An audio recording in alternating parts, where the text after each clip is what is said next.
Smile ka naman dyan. Smile ka naman dyan, sabi ni teacher. Bakit lukod na lukod mukha mong maganda? Umagang kay ganda, ginagawa mong malungkot ang dala. Biglang tumulo ang luha ng bata. Umiyak at hikbi ay narinig na. Bawat hikbi ay daing ng puso ng bata. Para bang gutom at nangungulila. Hindi maaliw sa haplos ng nagpapala. Recess na, hindi ba? Bakit hindi ka kumakain sa kantina? Tanong ni guro. Wala po akong baong, nanay di naghanda. Nag-awa si tatay at nanay, hindi na umuwi si ama. Naawa siguro, niyakap ang bata. Halika sa kantina, pakakainin kita.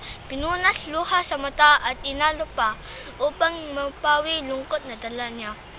Hindi na ako makapag-aaral pa. Pag naghiwalay galit sa isa't isa. Bakit nga ba ganoong guro kong may pangunawa? Sabi nila mahal nila kami. Bakit di ko makita ang pagpapasensya, pagpapatawad sa banal na pagsasama? Di ba pinag-aralan natin basta't may pag-ibig, lahat ay magagawa, ang mali ay may tatama.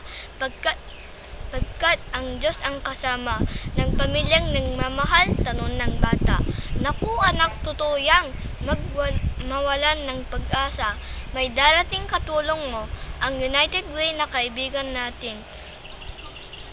Makapag-aaral ka sa scholarship nila at huwag mag-alala, dalangin mo ay pakikinggan ng Diyos pagkat mahal ka ng Diyos.